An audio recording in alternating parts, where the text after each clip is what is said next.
السلام علیکم ورحمۃ اللہ وبرکاتہ۔ الحمد للہ رب العالمین والصلاة والسلام علی رسولہ الامین وعلی آلہ واصحابہ ومن تبعہم بإحسان الی یوم الدین۔ قال المؤلف رحمہ اللہ: باب تفسیر التوحید وشہادت اللہ الہ الا اللہ۔ مؤلف رحمہ اللہ نے پچھلے ابواب میں توحید کی اہمیت، فضیلت اور توحید کی جانب دعوت دینے سے متعلق ابواب ذکر کرنے کے بعد اب یہ باب لائے ہیں کہ لا الہ الا اللہ کی گواہی اور توحید کی تفسیر کا بیان۔ اور اس باب میں توحید کی تفسیر کریں گے، توحید کسے کہتے ہیں، یا یہ کہ لا الہ الا اللہ کی گواہی کا مطلب کیا ہے۔ لا الہ الا اللہ کی گواہی کا مطلب یہ نہیں کہ صرف آپ اپنی زبان سے لا الہ الا اللہ کہہ دیں، بلکہ لا الہ الا اللہ کی گواہی کا مطلب یہ ہے کہ لا الہ الا اللہ کا جو معنی ہے، مفہوم ہے، اس معنی اور اس مفہوم کے ساتھ آپ اس کی گواہی دیں۔ تو اس باب میں مؤلف رحمہ اللہ نے ایک حدیث اور چند آیتوں کا ذکر کیا ہے۔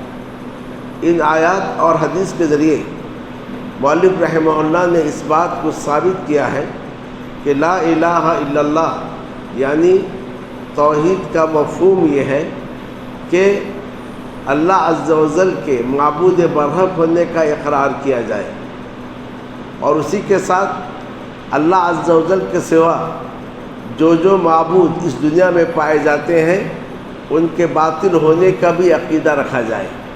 اسی کو اہل علم یہ کہتے ہیں کہ توحید دو چیزوں پر مشتمل ہے، نفی اور اثبات۔ نفی کا مطلب یہ ہے اللہ عز و جل کے سوا اس دنیا میں جن چیزوں کی عبادت کی جاتی ہے، چاہے وہ پتھر ہو، چاہے وہ درخت ہو، چاہے وہ انسان ہو، چاہے وہ جنات ہو، چاہے وہ رسول ہو، چاہے وہ فرشتے ہوں، ان سب کی نفی کی جائے، یہ معبود ہونے کے اہل نہیں ہے۔ اور اس کے مقابل میں الا اللہ کا مطلب یہ ہے اس بات کا اقرار کیا جائے کہ اللہ ہی برحق معبود ہے۔ لیکن اگر کوئی شخص یہ کہتا ہے اللہ سچا معبود ہے، مگر اللہ کے سوا اس دنیا میں جو اور معبود پائے جاتے ہیں اس کے تعلق سے یہ عقیدہ نہیں رکھتا ہے کہ وہ باطل ہیں، وہ جھوٹے ہیں، اس کا مطلب یہ موحد نہیں ہے، اس نے ابھی تک توحید کو اپنایا نہیں ہے۔ یہ تو گویا توحید کے لیے ان دو چیزوں کا ہونا ضروری ہے۔ اسی کو کہتے ہیں اثبات اور اقرار۔ اثبات و انکار، اس بات کہ اللہ ہی سچا معبود ہے، اور انکار اس بات کا اللہ کے سوا جو معبود ہیں سارے کے سارے جھوٹے ہیں، باطل ہیں۔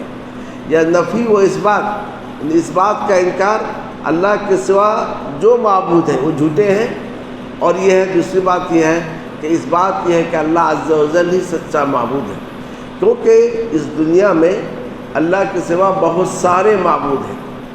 سورج کی بھی عبادت ہوتی ہے، چاند کی بھی عبادت ہوتی ہے، ستاروں کی بھی عبادت ہوتی ہے، دریاؤں کی بھی عبادت ہوتی ہے، درختوں کی بھی عبادت ہوتی ہے، پتھروں کی بھی عبادت ہوتی ہے، حتیٰ کہ جنات اور انسانوں کی بھی عبادت ہوتی ہے، فرشتوں کی بھی عبادت ہوتی ہے۔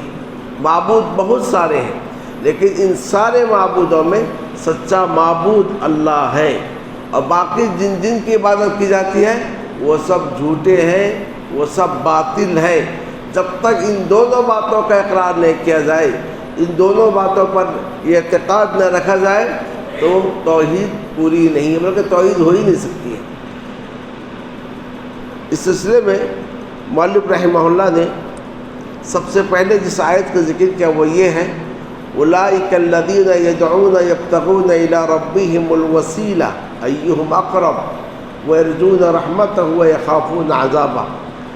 وہ جنہیں یہ پکارتے ہیں ان کی حالت یہ ہے کہ وہ اپنے رب کا تقرب چاہتے ہیں کہ ان میں سے کون اللہ کے قریب ہے، اس کے رحمت کے امیدوار ہیں اور اس کے عذاب سے ڈرتے ہیں۔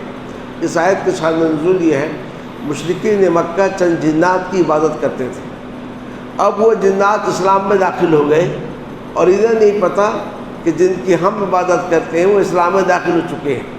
اللہ عز و جل نے کہا جن معبودوں کی یہ عبادت کرتے ہیں ان کا حال یہ ہے وہ اللہ کی عبادت کر رہے ہیں، اللہ کا تقرب چاہ رہے ہیں، اللہ سے امید رکھتے ہیں، اللہ کے عذاب سے ڈرتے ہیں۔ تو اس سے بات معلوم ہوئی کہ انہوں نے اللہ کو چھوڑ کر یا اللہ کے ساتھ جن جنوں کو معبود بنایا تھا اس کی نفی چاہیے کہ یہ جن معبود ہونے کے اہل نہیں ہیں۔ اور دوسری آیت یہ ہے وَإِذْ قَالَ إِبْرَاهِيمُ لِأَبِيهِ وَقَوْمِهِ، اور جب کہ ابراہیم نے اپنے باپ اور اپنے قوم سے کہا إِنَّنِي بَرَاءٌ مِّمَّا تَعْبُدُونَ إِلَّا الَّذِي فَطَرَنِي، میں ان تمام معبودوں سے بری ہوں جن کی تم عبادت کرتے ہو سوائے اس ذات کے جس نے مجھے پیدا کیا ہے۔ ابراہیم علیہ السلام کے قوم اپنے معبودوں کی بھی عبادت کرتے تھے، خاص طور سے ستاروں کی، اور اسی کے ساتھ میں اللہ کی بھی عبادت کرتے تھے۔ تو ابراہیم علیہ السلام نے کہا اللہ کے معبود ہونے کا میں اقرار کرتا ہوں، اللہ کے سوا جن کی تم عبادت کرتے ہو ان سے میں بیزارگی، ان سے برات کا میں اعلان کرتا ہوں۔ وہ توحید دو چیزوں کا نام ہے، نفی اور اس بات کا نام، یا کہ انکار اور اقرار کا نام۔ ایک اور آیت ہے اللہ عز و جل نے فرمایا اتخذوا احبارهم ورهبانهم اربابا من دون اللہ، انہوں نے اپنے علماء کو اور اپنے عبادت گزار لوگوں کو اللہ کے سوا رب بنا لیا۔ اس آیت کے تعلق سے ہے کہ یہ آیت جو ہے اہل کتاب کے تعلق سے نازل ہوئی ہے۔ جب عدی ابن حاتم اسلام قبول کیے، نبی صلی اللہ علیہ وسلم نے ان کے سامنے اس آیت کی تلاوت کی۔ انہوں نے کہا اللہ کے نبی صلی اللہ علیہ وسلم ہم نے تو اپنے علماء کو اپنا معبود نہیں بنایا ہے۔ نبی اکرم صلی اللہ علیہ وسلم نے فرمایا کہ یہ بات نہیں، اللہ نے جن چیزوں کو حرام کیا تمہارے علماء نے حلال کیا، تم نے اسے حلال سمجھا، کہا صحیح ہے، کہ یہ بات نہیں، اللہ نے جنہیں حلال کیا تمہارے علماء نے حرام کیا، تم نے علماء کی باتوں میں آ کر اسے حرام سمجھا، کہاں؟ کہا فَتِلْكَ عِبَادَتُهُمْ، یہی ان کی عبادت ہے۔ یعنی علماء بھی علم کے کتنے اونچے مقام پر بھی پہنچ جائیں وہ اس اہل نہیں ہے کہ ان کی عبادت کی جائے، ان کی پرستش کی جائے۔ تو گویا تحلیل اور تحریم میں اللہ نے کسی چیز کو حلال کیا ہے، کسی اور کی بات پر آ کے اسے حرام سمجھنا گویا اس کی عبادت کرنی ہے۔ اللہ عز و جل نے کسی چیز کو حرام کیا ہے، کسی اور کی بات میں آ کر اسے حلال سمجھنا یہ اس کی عبادت ہے، کیونکہ اللہ تعالیٰ نے فرمایا ام لہم شرکاء شرعوا لہم من الدین ما لم یأذن بہ اللہ، کیا ان کے ایسے شریک ہیں جنہوں نے دین میں ان کے لیے ایسی باتوں کی شریعت سازی کی ہے جس کا اللہ نے حکم نہیں دیا ہے۔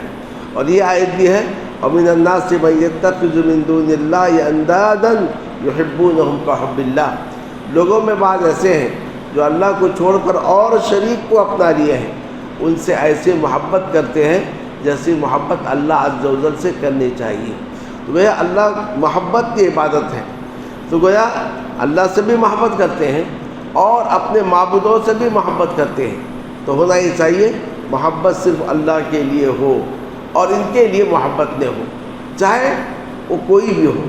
تو گویا کہنے کا مقصد یہ ہے کہ ان آیات کے ذریعے سے مؤلف رحمہ اللہ نے توحید کی حقیقت کو ثابت کیا ہے کہ توحید صرف اللہ کو معبود ماننے کا نام نہیں ہے۔ کوئی اگر یہ کہے اللہ میرا معبود ہے، اللہ میرا رب ہے، اللہ میرا خالق ہے، لیکن یہ نہ کہے سورج میرا معبود نہیں ہے، چاند میرا معبود نہیں ہے، ستارے میرے معبود نہیں ہیں، پتھر میرے معبود نہیں ہے، درخت میرے معبود نہیں ہے، لکڑی میرے معبود نہیں ہے، تو موحد نہیں ہے۔ تو موحد ہونے کے لیے دو باتیں چاہیے۔ پہلی بات یہ ہے کہ اللہ میرا معبود ہے، یہ ماننا، اور دوسری بات یہ ہے اللہ کے سوا جن جن کی عبادت کی جاتی ہے سارے کے سارے جھوٹے ہیں، سارے کے سارے باطل ہیں، اس کا عقیدہ رکھنا ضروری ہے۔ رب العالمین نے فرمایا ذَلِكَ بِأَنَّ اللَّهَ هُوَ الْحَقُّ، یاد رکھ لو اللہ ہی حق ہے، وَأَنَّ مَا يَدْعُونَ مِن دُونِهِ هُوَ الْبَاطِلُ، اللہ کے سوا جنہیں یہ پکارتے ہیں یا جن کی یہ عبادت کرتے ہیں سب کے سب باطل ہیں۔ آخر میں ایک حدیث ہے، نبی صلی اللہ علیہ وسلم نے فرمایا من قال لا الہ الا اللہ، جس نے کہا لا الہ الا اللہ وکفر بما یعبد من دون اللہ، کفر انکار کیا ان چیزوں کا جن کی اللہ کے سوا عبادت کی جاتی ہے، اس کا مال اس کا خون محترم ہو گیا اور اس کا حساب اللہ پر ہے۔ صرف لا الہ الا اللہ کہنا، لا الہ کے ساتھ ان سارے معبودوں کا انکار کرنا جن کی اللہ کے سوا عبادت کی جاتی ہے۔ تو گویا مؤلف رحمہ اللہ نے اس سے پہلے باب میں کہا لا الہ الا اللہ کی دعوت دینا، تو گویا دعوت دینے کا مطلب یہ ہے اللہ تعالی حق ہے یہ بتلانا لوگوں کو، اور اللہ کے سوا جن کی عبادت کی جاتی ہے وہ جھوٹے ہیں یہ بھی بتلانا ہے۔ اسی لیے ابراہیم علیہ السلام اپنے باپ سے کہتے تھے یا ابتی لما تعبد ما لا يسمع ولا يبصر ولا يغني عنك من اللہ شیئا۔ یہ نہیں کہا کہ اللہ سچا ہے، اللہ برحق ہے، کہ وہ تو اپنی جگہ ہے، لیکن لما تعبد من دون اللہ، اللہ کے سوا ایسی چیزوں کی تم عبادت کیوں کرتے ہو کہ جو سنتے نہیں ہیں، جو دیکھتے نہیں ہیں، جو تمہارے کام نہیں آ سکتے ہیں۔ وہ اس طریقے سے اللہ کے معبود برحق ہونے کا اقرار کے ساتھ اس بات کا بھی انکار کرنا اللہ عز و جل کے سوا جن جن کی عبادت کی جاتی ہے سارے کے سارے باطل ہیں۔ ابراہیم علیہ السلام جب بت خانے میں جا کر بتوں کو توڑے تھے اس کے پیچھے یہی مقصد تھا، عملی طور پر بتلانا چاہتے تھے کہ یہ بے بس ہیں، یہ عاجز ہیں، یہ معبود بننے کے اہل نہیں ہیں۔ اسی لیے جب لوگ آئے اپنے عید سے واپس آ کر دیکھا بت خانوں میں بتوں کی درگت بنی ہوئی ہے، بس ایک بڑا اپنی جگہ صحیح سالم ہے، تو انہوں نے کہا کہ من فعل ھذا بآلہتنا، ہمارے معبودوں کے ساتھ کس نے حرکت کی ہے؟ اور آخر میں کہا ایک نوجوان ہے جس کا نام ابراہیم ہے، یذکرہم، یہ نوجوان ان کی برائی بیان کرتا ہے۔ تو گویا ابراہیم علیہ السلام اللہ تعالیٰ کے معبود ہونے کی دعوت دینے کے ساتھ ان کی برائی بیان کر رہے تھے، یہ عاجز ہیں، بے بس ہیں، معبود ہونے کے اہل نہیں ہیں۔ اور حتیٰ کہ جب انہوں نے کہا کہ اے ابراہیم یہ کس نے کیا؟ کہا جس کے گلے میں کلاڑی ہے اس کو پوچھو۔ تب انہوں نے کہا آپ تو جانتی ہیں تو بات نہیں کر سکتے ہیں۔ کہا جو بات نہیں کر سکتا معبود کیسے ہو سکتا ہے؟ تو گویا اللہ عز و جل کے برحق ہونے کے دعوت کے ساتھ اس بات کی واضح کرنا ہے اللہ کے سوا جن کی تم عبادت کرتے ہو یہ بے بس ہیں، یہ عاجز ہیں، تم جیسے مخلوق ہیں، مکھی کو بھی جو ہے پیدا نہیں کر سکتی، مکھی کوئی چیز لے لے اس کو مکھی سے چھین بھی نہیں سکتے ہیں، تو یہ کیسے معبود ہونے کے اہل ہیں؟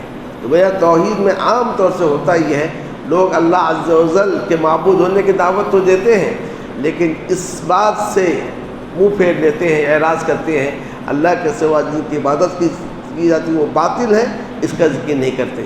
تو مؤلف رحمہ اللہ کہتے ہیں وہ تفسیر ھذا الباب ما بعدها من الابواب، یہ شرح هذه الترجمہ ما بعدها من الابواب، اب اس کے بعد سے کتاب ختم ہونے تک جتنے ابواب آ رہے ہیں وہ اسی توحید کی تفسیر ہے۔ آگے ہم جتنے ابواب لا رہے ہیں وہ اسی توحید کی تفسیر ہے کہ اللہ سچا معبود ہے، اس کو ہم بیان کریں گے، اور اللہ کے سوا جن جن کی عبادت کی جاتی ہے یہ سچے نہیں ہیں بلکہ جھوٹے ہیں۔ انہی باتوں کو آگے کے ابواب میں بیان کیا جائے گا۔ انتہائی اہم باب ہے اور وہ باب یہ ہے کہ اللہ عز و جل یاد رکھے برحق معبود ہے، اور دوسری بات یہ ہے اللہ کے سوا جن کی عبادت کی جاتی ہے یہ جھوٹے ہیں۔ ان دونوں باتوں کا عقیدہ رکھنا ہے۔ آج بہت سارے لوگ کہتے ہیں یہ مختلف نام ہیں اور حقیقت ایک ہی ہے، مختلف راستے ہیں اور جا کر ایک ہی جگہ پہنچتے ہیں، غلط ہے۔ یہ حق ایک ہی راستہ ہے، الحق واحد لا يتعدد، حق ایک ہی ہے، حق جو ہے متعدد نہیں ہو سکتا ہے۔ وَأَنَّ هَذِهِ صِرَاطِي مُسْتَقِيمًا، یہی میرا راستہ ہے، بالکل سیدھا ہے، اور یہ جو مختلف راستے ہیں تم ان میں مت چلو، یہ تمہیں سیدھے راستے سے بھٹکا دیں گے۔ تو خلاصہ کلام یہ ہے، توحید کی تفسیر یہ ہے اللہ عز و جل سچا معبود ہے، اللہ عز و جل کے سوا جن کی عبادت کی جاتی ہے وہ جھوٹے ہیں، باطل ہیں۔ اسی چیز کا عقیدہ رکھنے کا نام توحید ہے، اور آگے کے ابواب میں اس کی مزید تشریح کی جائے گی۔ اللہ رب العالمین سے میری دعا ہے کہ اللہ عز و جل توحید کو کما حق ہو سمجھنے کی توفیق عطا فرمائے، اس توحید پر اللہ عز و جل ہمیں قائم رکھے، ہماری اولاد کو قائم رکھے، جب اس دنیا سے لے جائے اسی توحید میں اللہ عز و جل ہمیں لے جائے۔ صلی اللہ تعالیٰ علی نبی الکریم وعلی آلہ وصحبہ اجمعین۔